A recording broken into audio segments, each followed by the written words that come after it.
occasionally somebody would say, is this like meditation? And we'd be like, well, do you like meditation? And they'd be like, shh, yeah, I meditate. Shh. We'd be like, yeah, it's meditation.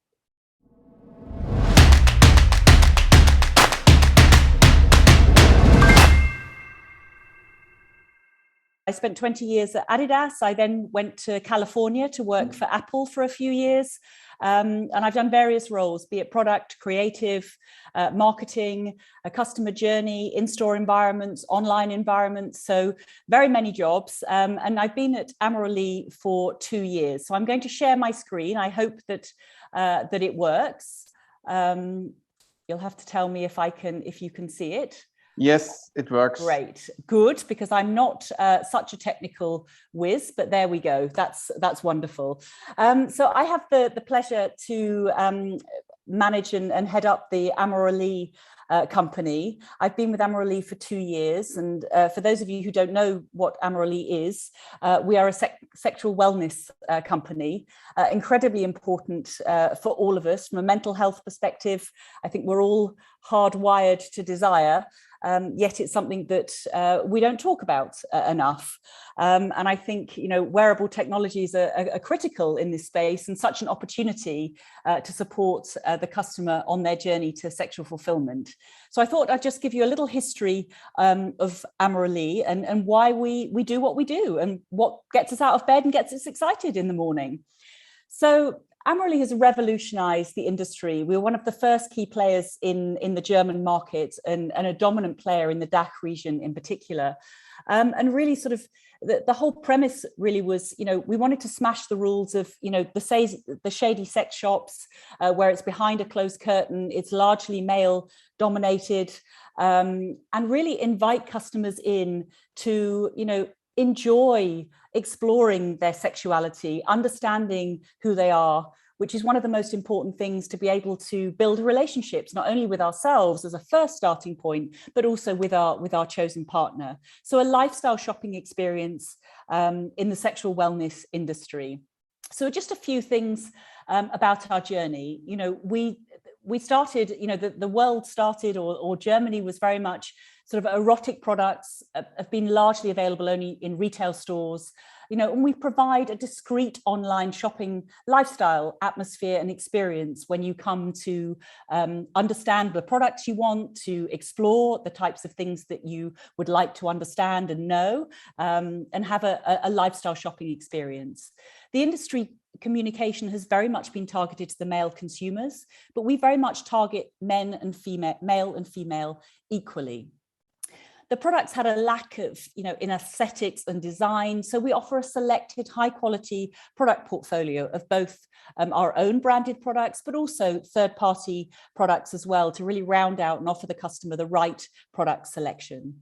You perhaps have read or seen 50 Shades of Grey, and that really triggered the hype, and really where Lea Sophie Kramer, who was the founder of AMORELIE, sort of realized there was an opportunity to, people were asking questions. It was opening up the understanding of sexuality and sexual wellness, and really led to a new chapter in AMORELIE, building that open communication and bringing sex out of the shady corner into the mainstream. So our purpose is to enable sexually fulfilled humans everywhere. That's why we get out of bed. That's what excites us.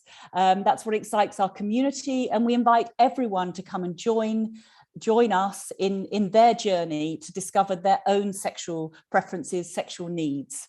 And we're there to support the community to achieve sexual fulfillment. So that's a little bit about AMORELIE, and I will stop sharing my screen. Thank you, Claire. Yeah, looking forward for the conversation. I think there are some questions also from the audience. Again, I said it before, please write your questions in the chat and we can read them out or talk about them later. Thank you so much, Claire. And I would like to welcome our second speaker for tonight, Ariel Garten. Ariel is the founder at InteraXon, and I know this company from their Muse band, which is super popular on Amazon. I think there's more than 1,000 reviews on the product, 5 stars and so on. Very popular, very successful. And Ariel is a neuroscientist, mom also, former psychotherapist, fashion designer, and co-founder and visionary of an amazing and highly successful, as I said, tech startup called Muse. And yeah, Ariel personally raised $18 million for her business.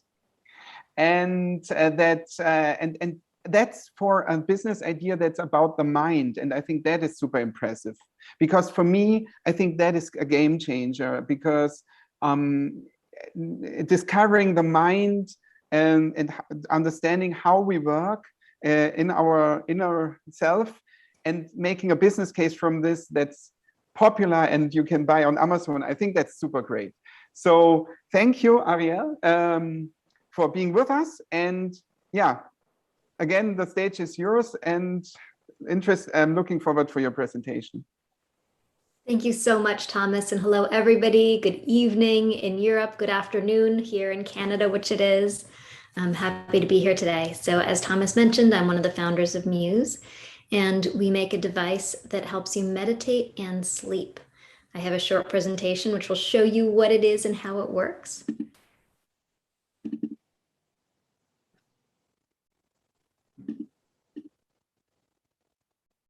All right. So some of you might be familiar with Muse. We've had a number of product evolutions over the years. Currently in market, we have Muse 2, which gives you real-time feedback on your brain during meditation, and Muse S, which also gives you real-time feedback on your brain during meditation, as well as helps you sleep.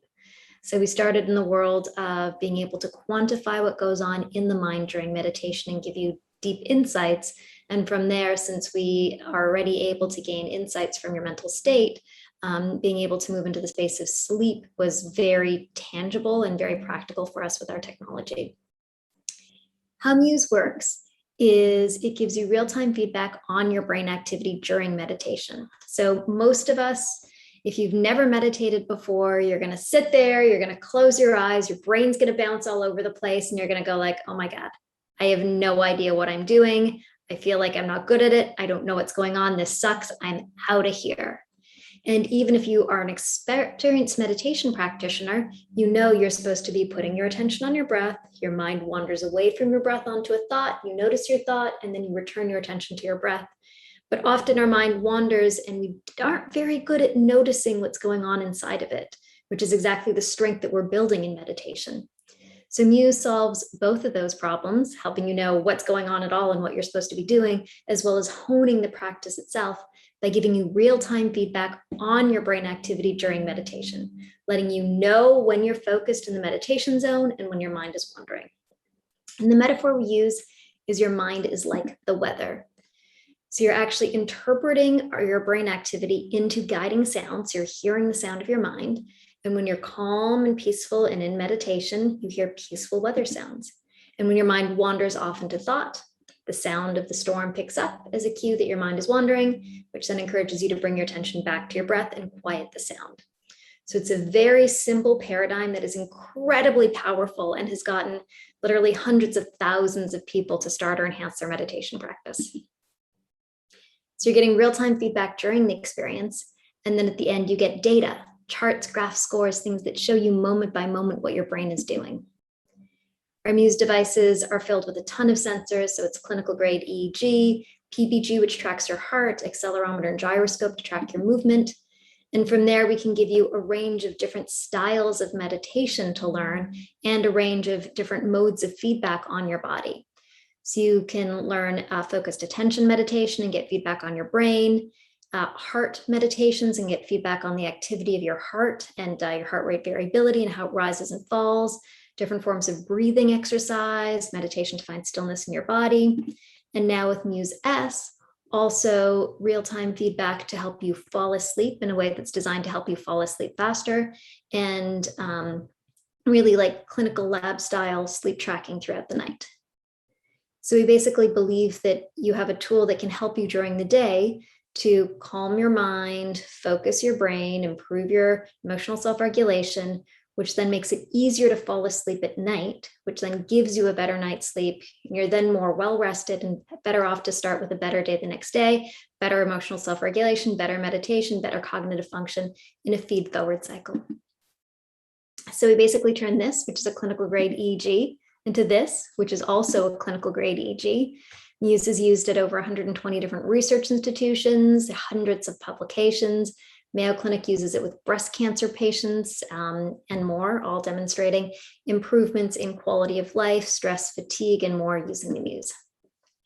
We have over 500,000 users worldwide, and it really is worldwide. We're translated into German, Spanish, and French, in addition to English, recommended by thousands of clinicians. Tons of top sports teams use them, and athletes, meditation teachers, and more. So it's been incredibly exciting to be on the journey of creating MUSE, which has been now 12 years. We've been in market since 2014. So we've learned a lot about how you teach people insights about themselves. So I'm super excited for the conversation with Claire today, and the way that we both gain insights into the self in very different but perfectly powerful ways. Fantastic. Yeah, thank you, Ariel. It's very exciting. Before we cover like what both of you connect, I would like to have a conversation with each of you and go a little bit deeper into where you're coming from or your business. So let's start with Claire, because you have your journey brought you from Adidas to Apple and all these companies, and then finally to AMORELIE. From your perspective, like, can you describe if there's a difference in between working for these different companies, or is it more like they are all kind of, I mean, Apple claims to be a startup, still they want to be the startup, but is it similar in a startup way, startup feeling, or is it different working for them? I mean, I think Thomas, you know, it's different in terms of, you know, the size of the corporation makes a difference, and AMORELIE is definitely younger in its life, for sure. But I think, you know, the thing that they all connect to is they all have a clear purpose, and I think that's really what connected me very much to AMORELIE, to really know that, you know, the opportunity in the sexual wellness space is so vast. It's something that's so, you know, we don't know enough about it. We're not necessarily, you know, with sports, with technology, I think it's become very understandable, very common to, you know, these days. People know the importance of sports for their mental health, but do people understand yet the importance of sexual wellness to their mental health? And I think that's the opportunity that we see within AMORELIE. And I think what really drew me to AMORELIE as a company, that it's such an untapped area, yet I see something, you know, if you look at, you know, how we talk about nutrition, sleep, to Ariel's amazing invention, you know, these things are all critical for our mental health, but so is sexual wellness. We're hardwired to desire, yet we don't talk about it. We don't have great education about it. And I think that's really what drew me. And that's what the difference I find with AMORELIE versus Apple and Adidas. It's a smaller company. It's that societal change that really excites me, and building community and a safe space, a trusted space for people to ask the difficult questions, to learn, explore, all leading to a fruitful mental health, we hope, and a fruitful relationship with themselves. Thanks. And looking at the website of AMORELIE, for example, I get the impression that it's almost like, would it be correct to say AMORELIE is like the Apple of the sex tech industry or sexual industry, because it's so clean and it puts the devices in a context that's not pornographic. It's really interesting to see that it's an everyday object in a way, yeah, a well-designed everyday object. Indeed, we want to destigmify the approach and the entry into sexual wellness. It's nothing to be afraid of. We all do it. We all have desires. And I think that's the really important thing. And it's quite confusing, because what's the difference between a vibrator and a dildo? People don't know. So it needs to be something, you know, that's very simple to understand, that's simple to break down. People feel comfortable. It's something a little bit like muscle memory. It's a familiar environment that you might see when you're buying clothes, for example, that takes the sensitivity out of it. And creates that safe space that people feel secure and trusted, and also just simple, easy messaging that doesn't overcomplicate. Yeah, and as you said, like you want to break down stereotypes and give it room, like bridging the gap, so to say, give this industry room that it deserves. And I know that that the vibrator was initially also invented as a medical device, if I'm not mistaken. Correct. And yes. Is it okay to say that we're closing a circle here? Like, are we going back to normal, or is this a cliche? No, I mean, I would love to think that, you know, sex is one of the most normal things out there, as is masturbation. Yet again, you know, we don't talk about it. We're a bit scared of the word. In fact, when you write the word on your computer, it will come up as being spelt incorrectly, because it's not even, I know that sounds weird, but you write masturbator and it has a red line underneath it. So that's, you know, could you imagine the way we have to go? So I think, yeah, you know, do we want to create the full circle? I think what we have to do is normalize it. So, you know, it was invented from a medical perspective. There is doctors all over the world, scientific studies as to why sexual wellness is so important. And I think it's our job, and we see it as really part of our job, to normalize and take it out into the world. It's nothing odd. It's nothing weird. It's normal. And I think that's our job. So I guess, yeah, it kind of completes a circle, and hopefully adds to it as well. Yes. Okay. Thank you, Claire. Thank you so much. Ariel, because at least here in Germany, mental health and mental conditions, I don't want to say it's a taboo, but it is not so common to talk about these things. People don't feel well talking about these, maybe having problems or something in this field. And I can see some parallels here also. Is it, from your perspective, are you also breaking a taboo? Are you also trying to normalize something that should be normal but isn't? Or is it in North America, is it different and that's not a taboo anymore? The mental conditions of people? So, sorry, there's somebody drilling outside. If the sound is awful, my apologies. So I don't hear it. It's very, okay, great. Yeah. In North America, it's much better now. Over the last 5 years, there's been a lot of money that's been spent on mental health campaigns. There's been a recognition with the opioid crisis, and now, of course, the pandemic, that mental health really is equivalent to physical health. You still have people not wanting to admit that they have real mental health issues, like bipolar disorder, for example, or schizophrenia. But if somebody has anxiety or depression, you're really seeing a turnaround. I know here in Canada, the Centre for Addiction and Mental Health runs constant campaigns normalizing mental health on television, on billboards everywhere. So there really has been a sea change. We've been very lucky because we were able to go in on the meditation angle. And that had its own taboo. When we started in 2010, we'd go into a meeting and somebody would do this, and we were calling it a cognitive trainer, and it was making your brain smart. And we had like little icons of brains with like, you know, dumbbells on them. And occasionally somebody would say, "Is this like meditation?" And we'd be like, "Well, do you like meditation?" And they'd be like, "Shh, yeah, I meditate." Shh. We'd be like, "Yeah, it's meditation." But it was in 2010, 2011, 2012, it was still really stigmatized to even be a meditation tool. And we would go into VC offices by 2012 and we'd show them our technology, which could do all sorts of cool things. And they'd be like, "What's the killer app for this? You know, is it like self-driving cars?" And we're like, "No, it's meditation." And they would laugh us out of their office. And now today, of course, all of those, you know, those VCs literally use Muse to meditate. And so the transformation in a short period of time has been vast. It really started in about 2013. Meditation was on the cover of Time magazine, and like there somehow was a turning point for the sea change. And of course, now everybody meditates. It's just what you're supposed to do. And if you don't meditate, you should probably learn. Yes.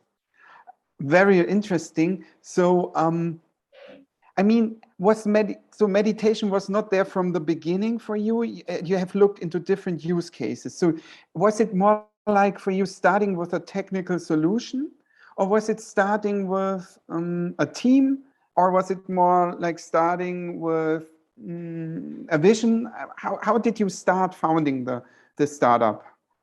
What was in the beginning? What was the most important for you? Sure. So we started with the technology. At the beginning, I was working in the lab of Dr. Steve Mann in about 2002. He's one of the inventors of the wearable computer. Steve Mann is one of the people who was wearing Google Glass on his face in 1998, you know, a dozen years before Google Glass was a glimmer in anyone's eye.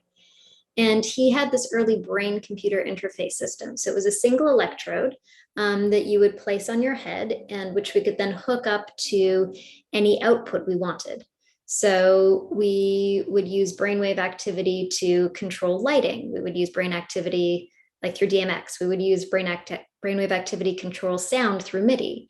And it was like a very simple slider. When you were focused, your beta was increasing and we would have one sound, and you relaxed, your alpha was increasing, we'd have a different sound. And so starting with this very early paradigm, I said, oh my God, we're like literally interacting with the world directly with our minds, and people need to know about this. So I got together with my co-founders, Chris Amity, who is one of Steve's master students and working with us with this tech, and Trevor Coleman, who was a friend of mine who was just very sharp in business and product and making experiences people loved. And we set about to commercialize this technology without knowing what the use case was. And so we tried kind of everything. We made like thought-controlled slot car machines, and we had a thought-controlled toaster. You would focus on it and like the element would heat up and your toast would start toasting.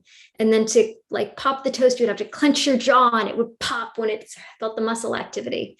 And we did this crazy project at the Olympics where people could control the lights on the CN Tower, which is in Toronto, a huge building, with their brains from across the country. And we really thought that we were going down the path of thought-controlled computing, creating a world that you could interact with directly with your mind.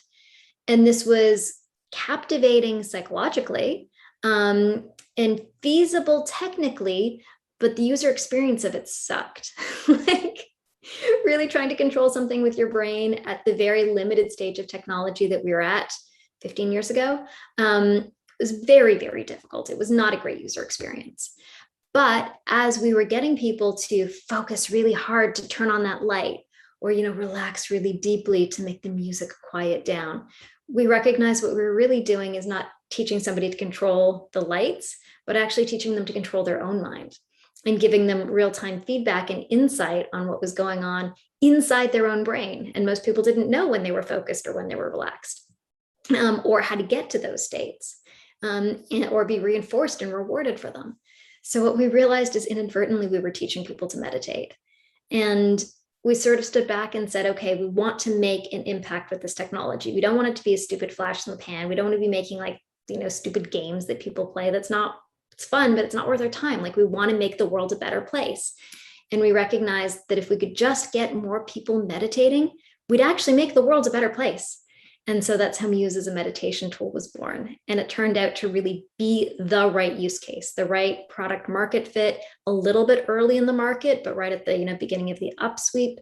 And it really solved a problem. It made meditation easier. I mean, yeah, I wanted just to point out, or to go a little bit deeper into this point. Like, do you feel like you were too early in the beginning? Because back in these days, the technology was just emerging and there was not such a big market maybe for this, or at least there was no Apple Watch, I guess, and these wearable devices. How did you convince your first investors that this is a business case? Like how because investors, they want to make money, I guess, or at least see a return on investment. How did you visualize in their mind this great future for your company? Sure. And we were really early. I mean, we were, the beginning of the Nike Fuel Band, the Job Own Up. It was right at the beginning of wearables. So we went to the VC market first with a technology that could do a number of things, the leading use case being this cognitive trainer. And our first venture capital investment came from FFVC in New York City. And he basically said, if this technology does what I think it can do, then you're sitting on a gold mine, let's go for it. So it really was the broader vision of thought-controlled computing with a leading use case. Then we went to the very first Wisdom 2.0 conference in San Francisco. And Wisdom 2.0 was all about bridging technology and wisdom practices, meditation. And there we met Chad Mentang. He was the guy who brought basically meditation to Google. He created their Search Inside Yourself program. And his vision was to bring world peace in his lifetime and to get everybody meditating. And so, when we were in that environment, we could talk about it as a meditation tool. And, he took one look at it and said, oh my God, this is going to get people meditating. This is going to help me fulfill my vision of world peace in my lifetime. And so he on the spot wrote us a check and became an early angel investor. That followed on by more angel investors who were specifically focused in meditation in 2012, knowing it was a very early market, but a deep passion for them. And then from there, it kept rolling. So, once we got the first VCs on board, we could demonstrate that it worked. People would do the demo and they'd be like, wow, this actually works. It was much easier to get more people in the boat. Fantastic. Great. Thank you. Yes, so both of you, Claire and Ariel, I think what you're doing is also exploring intimacy in a way.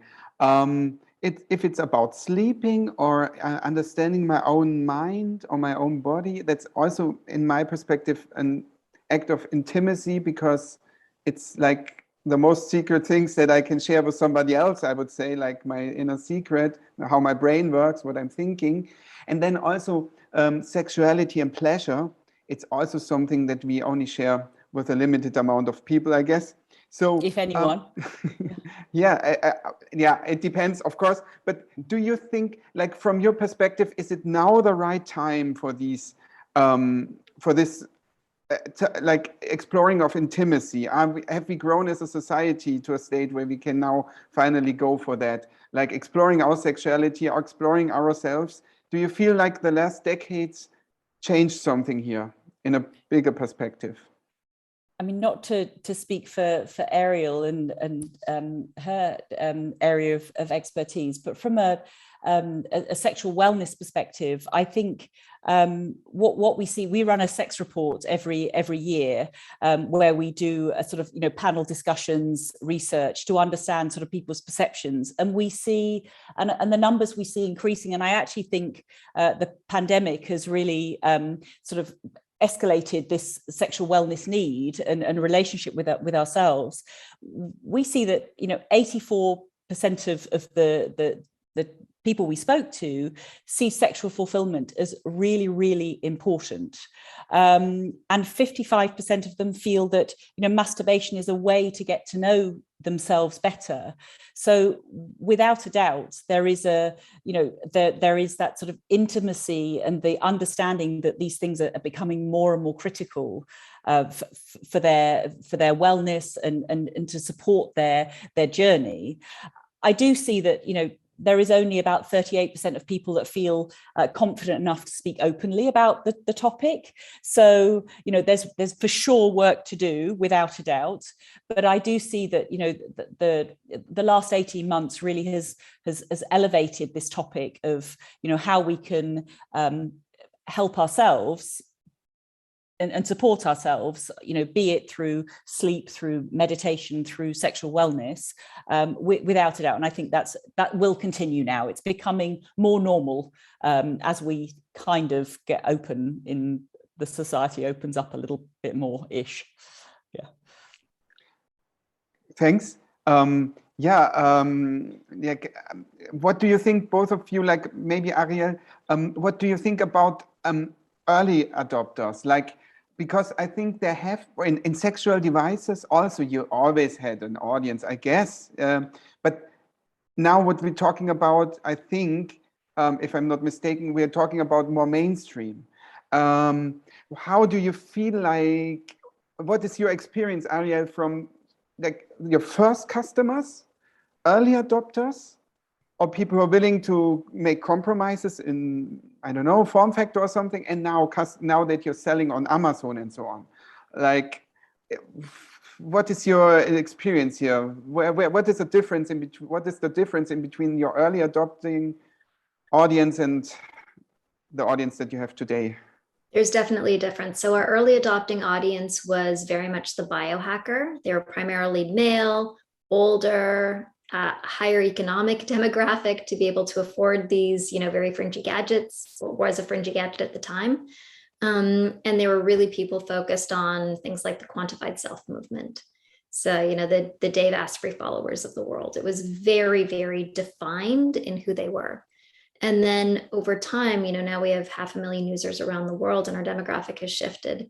It's about 50-50 male, female. We have a very wide range of ages, kind of from 20 to 70. Literally, we have, older adults that use Muse, people who are retired, people who are wouldn't have been so comfortable with technology. Now, this kind of technology is not weird or strange. It's like having an iPhone. It's a thing that you plug in and it works.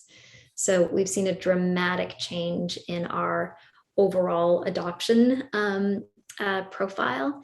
Now families do it. Mom brings home a Muse, dad steals it, the kids use it, and it really is much more of a household device. And that the shift has been fast. It's amazing how quickly these kinds of technologies have normalized.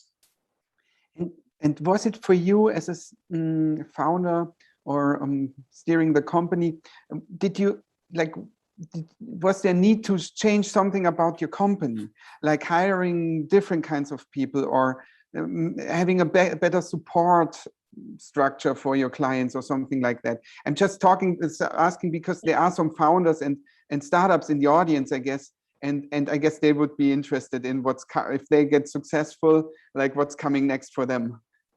Yeah. So for us, initially it was about having a team who could make the product and make our MVP work.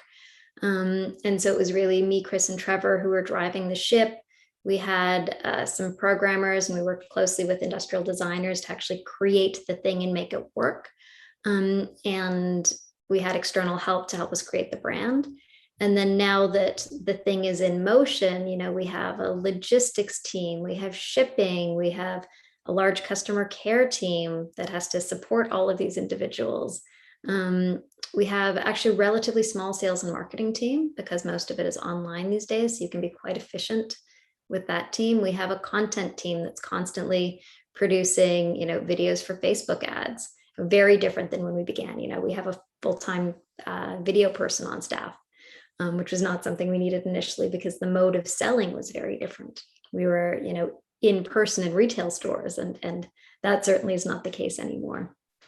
So there's been a shift between the startup and the scale up, and we're now kind of 60 people in the scale. And with that also comes having a full-time legal counsel, having a 5-person finance staff. We had 1 person part-time to begin with. And so there's a lot more controls of being a proper company and the accounting that goes along with it at this stage of the business. Thank you for these insights. Yeah, appreciate that. Thanks. Claire, from your perspective, now let's talk a little bit, let's go deeper into what it takes to make a good product today. From your perspective, in this sexual tech devices, what is most important? Is it function? Is it story? Is it advertisement or marketing? What do you think is the driving factor for AMORELIE that makes AMORELIE successful? I think first and foremost, it's got to be about the product, because you can tell a great story, but someone will find out if the product is not good enough at some point. So you can only get so far with a story and some flashy marketing. And I think what how we go about any product is, first of all, understanding what, sorry, apologies, my son will just answer that. First, I did say there might be some interruptions. First and foremost, it's really understanding what customers need. So, the research that Ariel has done within Muse, it's, we need to understand a use case. What is needed, what's missing, what's perhaps changed in a society, what's perhaps changed with product needs. So we do a lot of in-depth research. We have a customer centricity team that is not only doing and supporting from a sex report perspective, but constant questions to the community. We use a lot of TikTok, Instagram to understand what's needed. And we also work with experts, as we would call them, to understand what's needed, to find maybe a white space, an opportunity. And only really then do we start to build and prototype and create products with an in-house design team, 3D printers working to really create the right product. And only then, through testing, trying, working with our supply base to build what we believe is needed for the community, to then, and once it's sufficiently tested, to then be able to create the right story. So it's the use case has got to come before the story and the marketing blah, because otherwise you've not got anything to really hang your hat on.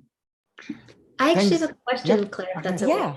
What was missing in the market? Like, what is the thing that you fulfill that wasn't fulfilled before? I think, it's the simplicity of the product, I think. Sorry, just 1 second. I'm going to just put myself on mute. I do apologize. Claire also has a dog. Yeah. I'm a single mum, so it does take, it does have some challenges, so apologies, but I think we're done. I just said you also have a dog, I think. I have a dog, yes. I think you might have heard him barking in the background. I also have apologies. One, so yeah, no worries, no worries. Excuse the slight chaos. Sorry, back to your question. So what did we see? I think, first of all, how we started was to actually open the conversation, to normalize the conversation, but then to realize actually, that customers want a simplicity in their product, something that really they can understand and they can see the benefits of.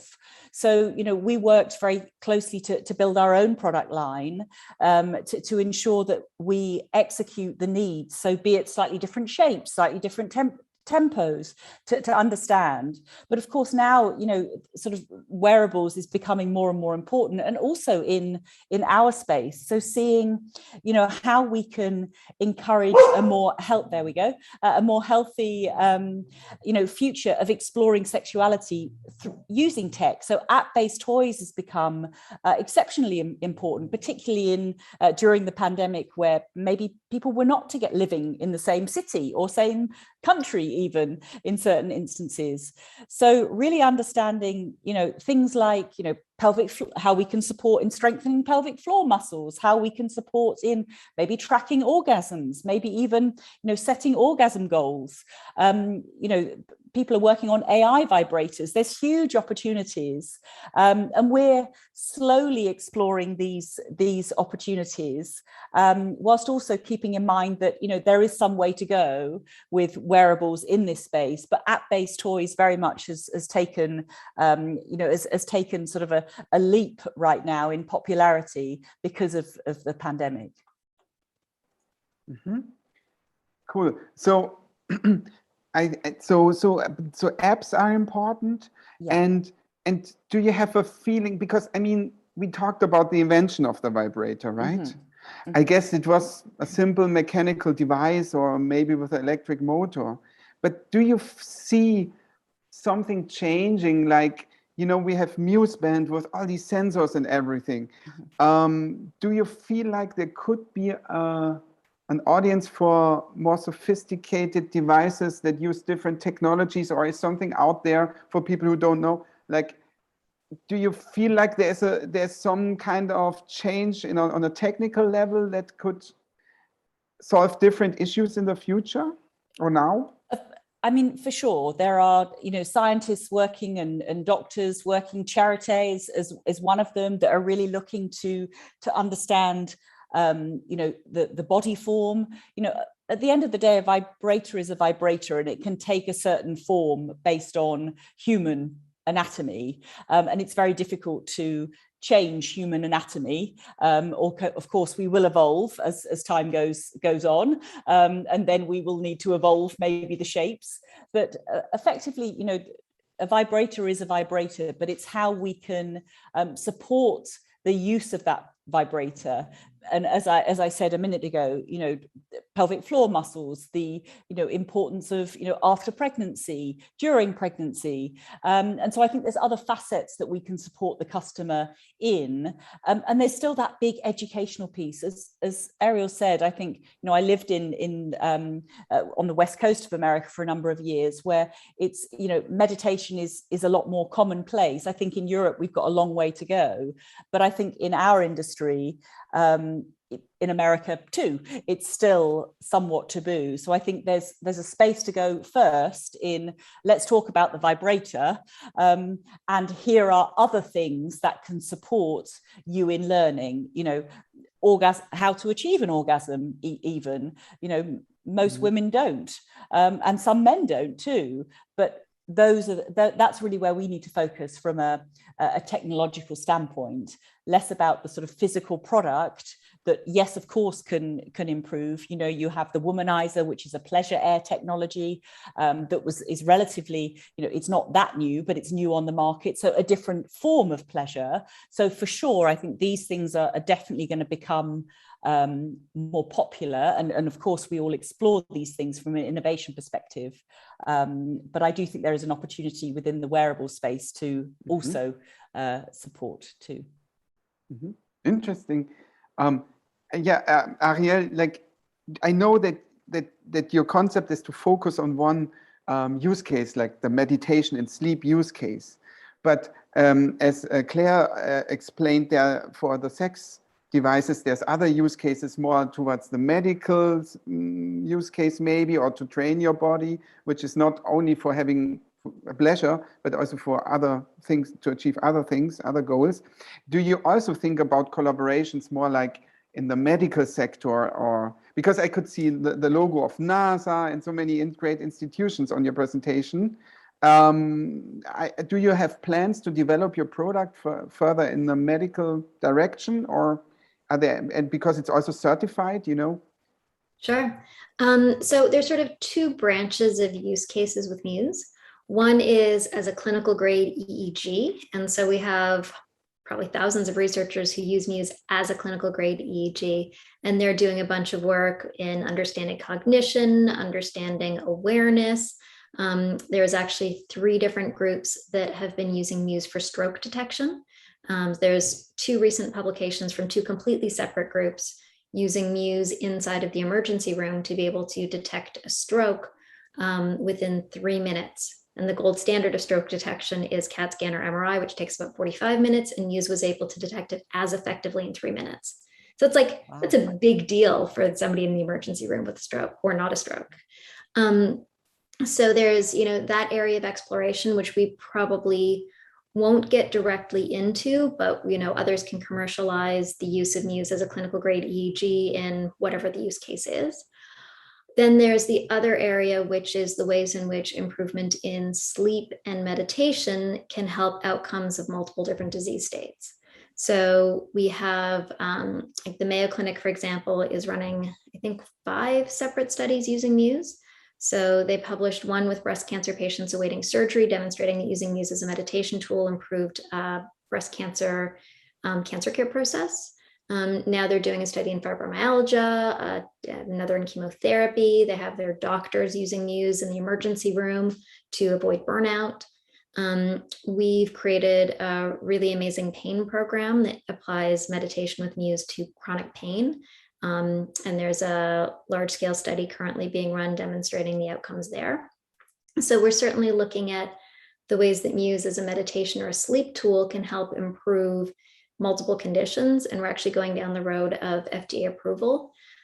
within the next few years. We're on the path, maybe within a year, maybe longer than that, for specific conditions and use cases. But, the road for FDA approval is long. It's very easy to be approved as a clinical grade EEG. It's not a problem, that's simple. But then actually demonstrating that you can have impact in a condition and become approved for that condition is a very long road, but we're on the pathway to it. Interesting, thank you. Because for startups, if I'm a startup, I have a small team, 3 people or so. First funding, maybe private angel investor or something. How big is this step to get FDA approval? Like, do you think that it's most of the work, most of my budget? I mean, of course, this is too general, but is it easy to underestimate? Let's put it like this. Very easy to underestimate. So the number that's typically thrown around is about $5 million for FDA approval. So, if you are a startup it's very different. If you're a startup who's just in the general wellness space, which Muse is, it's a general wellness device as defined by the FDA. You don't need any approval. You just can't make claims.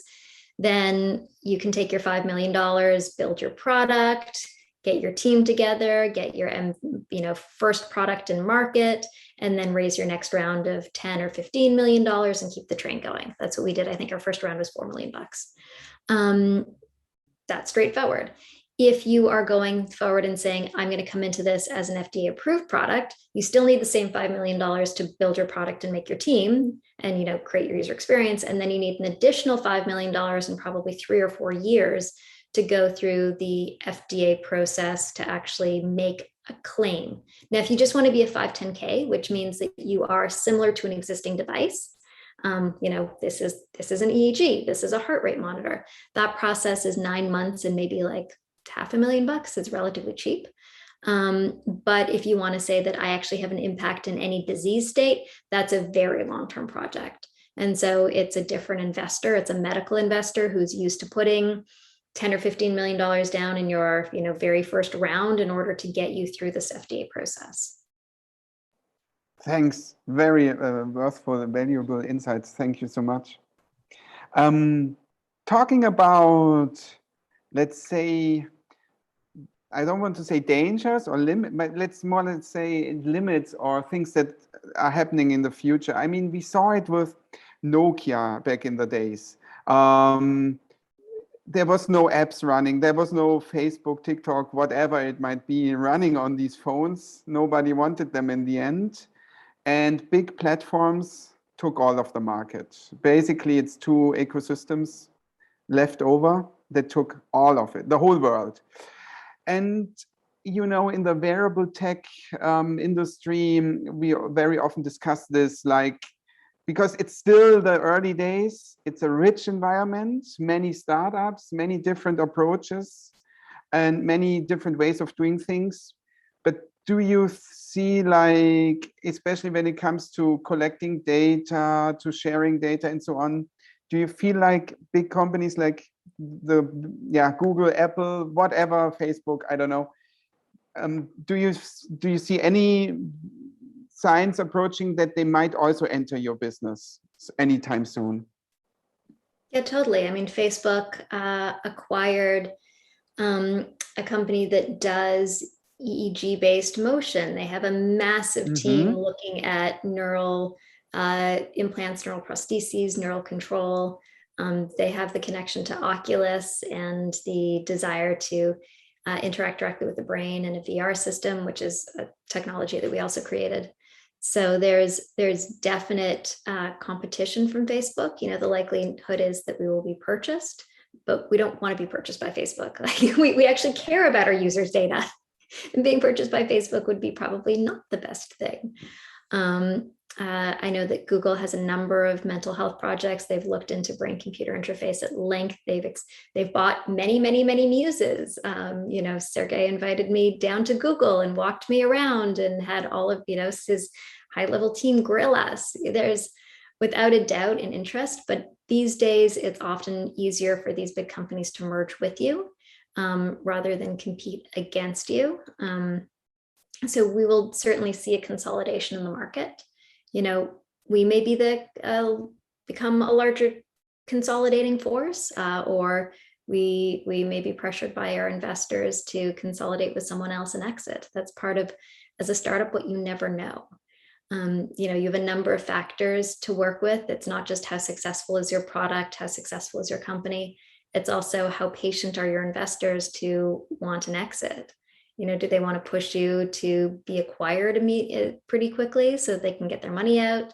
Do you have the knowledge and experience and legal and financial support to really make it through an IPO and all the PR that's required to be successful there?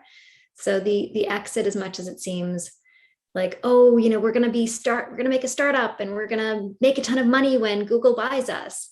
You know, we're 12 years in at this point, and we didn't particularly want Google to buy us along the way. And our valuation continues to grow, and we want to keep running the company, but we also have investors that have now been there for a long time and want liquidation options. So you always, I'm saying this very candidly to the other startups out there, because you have to really consider where you might end up, because you as the founder many years in are no longer in control of your company, your investors are. And it's, you know, their desire and their whims that are going to lead to your future. And we're lucky that we have been very successful, like unusually successful. And so we're lucky that our investors want to keep riding, because they see that the value of the company is growing and they're going to get more money if they sell later than if they sell now. But that's not often the case. Can I ask Ariel a question? Sure. Sorry, go ahead, Thomas. Please. I just wondered, because we follow very strict, data privacy laws. I mean, Germany actually is one of the most strictest data protection laws that there is, and we adhere to that because the nature of the sector we're in, but we feel it's very important to protect people. And I just wondered, because you're right, Facebook, there is a question there, and how you see security of data, because obviously you are seeing people's data based on sleep patterns, and I just wondered what your point of view on that was. Sure. So I mean, from the very beginning, we knew that data security, privacy, et cetera, was going to be key. I mean, it's brain data. People are sensitive about it. In reality, you can't actually get much from somebody's brain data, as much as it seems like, oh my God, this, my thoughts and my me. Really, it's a bunch of waves that's incredibly hard to interpret. You get so much more data from your credit card. Take one quick look at your credit card and you'll know 1,000 times more than spending a year trying to focus on somebody's brainwaves. There's very, very little there. If you want to figure out if somebody has Alzheimer's, watch the way they walk across the room. Ask them to drive a car for 2 minutes rather than trying to look at their EEG data. However, there's the perception that brain data is very private. And so actually early on, I created an organization, the Center for Responsible Brainwave Technology, that created a set of standards that was intended to govern the entire industry as more and more brainwave technology companies were coming out. And we saw the important pillars being privacy, obviously, all of your data is private. All of your data is secure. And so we, have very high data security standards.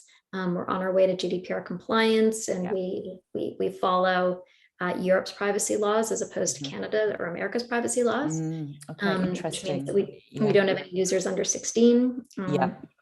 So, we try to adhere to what the highest standard of law is. And then efficacy, meaning that the tool actually does what it says it will do. And agency was the final pillar that's important to us, that the tool will never decrease your agency. So that by using it, you're never giving yourself up to someone else, and that's the technology provider. We're not pushing you to do something. That's not somebody else who can make use of your data. That's the agency is always yours, and that includes the agency to be able to rescind your data at any point. So even before it was part of the common conversation, our terms of service required you to opt in, not opt out. So plain language, and always be able to take all of your data off the server at any request. Yeah, thank you. I just think it's interesting because it's something that we really focus on from a company perspective, the GDPR compliance and ensuring that highest level of privacy and security. So it's just interesting how other industries deal with it. Mm-hmm. Sorry, Thomas, I took over a minute. No, I appreciate the conversation. Yeah. Thank you so much. Yeah. Like now that we have already had this dialogue, like hypothetically, just as a thought experiment, do you see any possible connection in between your products or your visions? Like I could see from my third eye perspective, I could see like Muse band and sexual devices. I could see a perfect fit because having this biofeedback and exploring yourself and also having devices that could react to what you're feeling, I think that's super interesting, isn't it? I would say yes, for sure. I mean, if you think about something as simple as masturbation releasing stress levels, which it scientifically proven it does, you know, there is something in that could be read to understand, and something in then, you know, how it links to your sleep, to, you know, so I could for sure see a connection without a doubt. Yeah, and we actually have people who have been exploring this. So we have there's one research group who's been using Muse with sexual trauma patients. And they've been using Muse both to calm the individual prior to them engaging in masturbation, and then as part of a study to track brainwave activity and orgasm through masturbation. So, you know, there's on that level, certainly the interaction. And then, you know, we have an open SDK. So, or we used to have an open SDK. We're no longer able to support it because being a small company, you can't do everything. Focus a bit, despite wanting to. Yeah. And so I have to believe there have been people who have made a thought-controlled vibrator or dildo using Muse. Yes, wouldn't surprise me. Yeah. Cool. Thank you so much. We are a little bit running out of time, but I would like to take the chance and at least have one question from the audience, because they have asked quite a few questions. And if you don't mind, I would like to read out one to you from the audience. Go for it. It's from Chiara di Lodovico. I hope I pronounced the name correctly. Sorry if I have done something wrong here. I have a question for Ariel Garten. I'm a PhD researcher in design exploring self-tracking wearables. I started using Muse 2 for my research in August. I am finding it truly amazing. It is really interesting that you thought of real-time auditory feedback to guide the wearer in training attention instead of only displaying graphics and numerical data at the end of the session. Are you developing additional resources in the app to support users in analyzing their meditation history? That's a good question. So the answer is probably not in the app, but we have a third-party program called Mind Monitor that was actually built by somebody who is associated with our team. You can get in the App Store, and that actually tracks your real-time EEG. So from there, you can get your raw EEG as well as your bandpass at the level of alpha, beta, delta. So you can see with the Muse app, what you're seeing is focused attention versus mind wandering. And that's what the really useful feedback is to teach you meditation. If you want to geek out on EEG and dive even deeper, you can use Mind Monitor to go and actually see the specific changes in brainwave patterns with different states of mind. Thanks. Cool. And then if you're a researcher, you can also apply on our research page to get the SDK. And then the SDK is going to give you other levels of insights you can use in your research. Okay, great. I hope that answered the question. I think so. Thank you. And also one question for Claire. AMORELIE is operational in Europe. Do you plan to expand to Asia or USA? What makes Europe so special, and what is your secret sauce for a successful sexual wellness brand?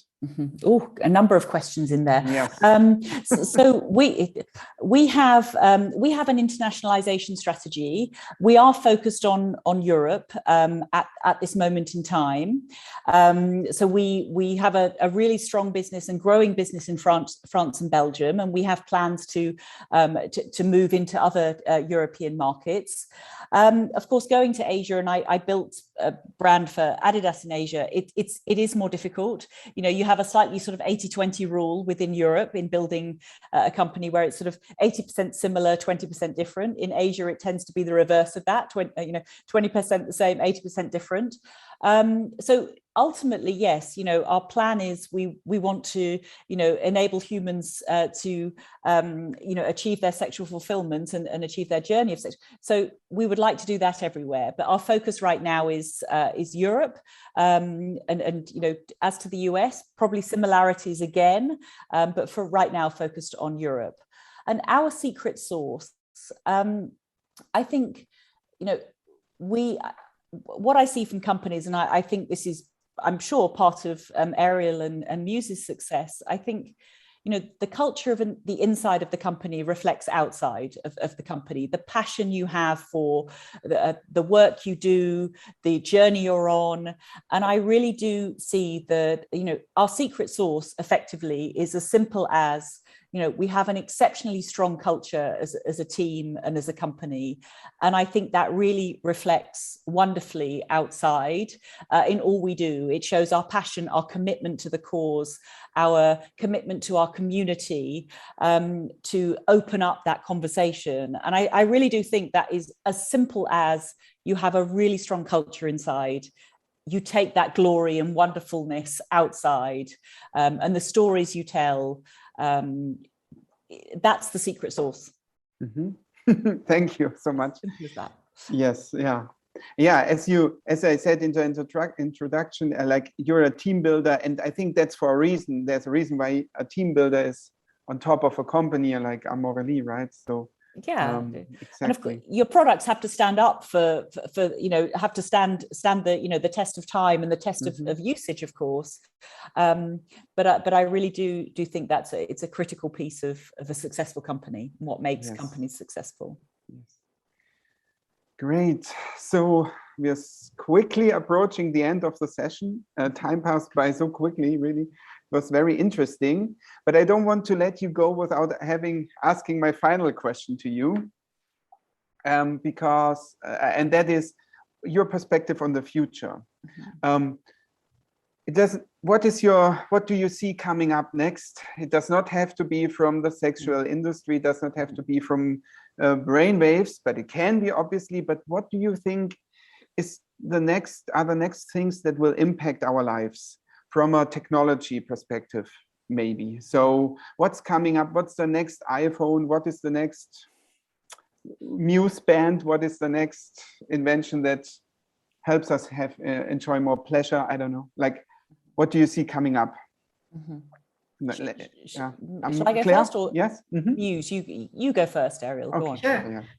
So what I see is more personalization, coaching, and insights. So, you know, first you had the wearables that gave you data, and people are like, that's interesting, but not that interesting.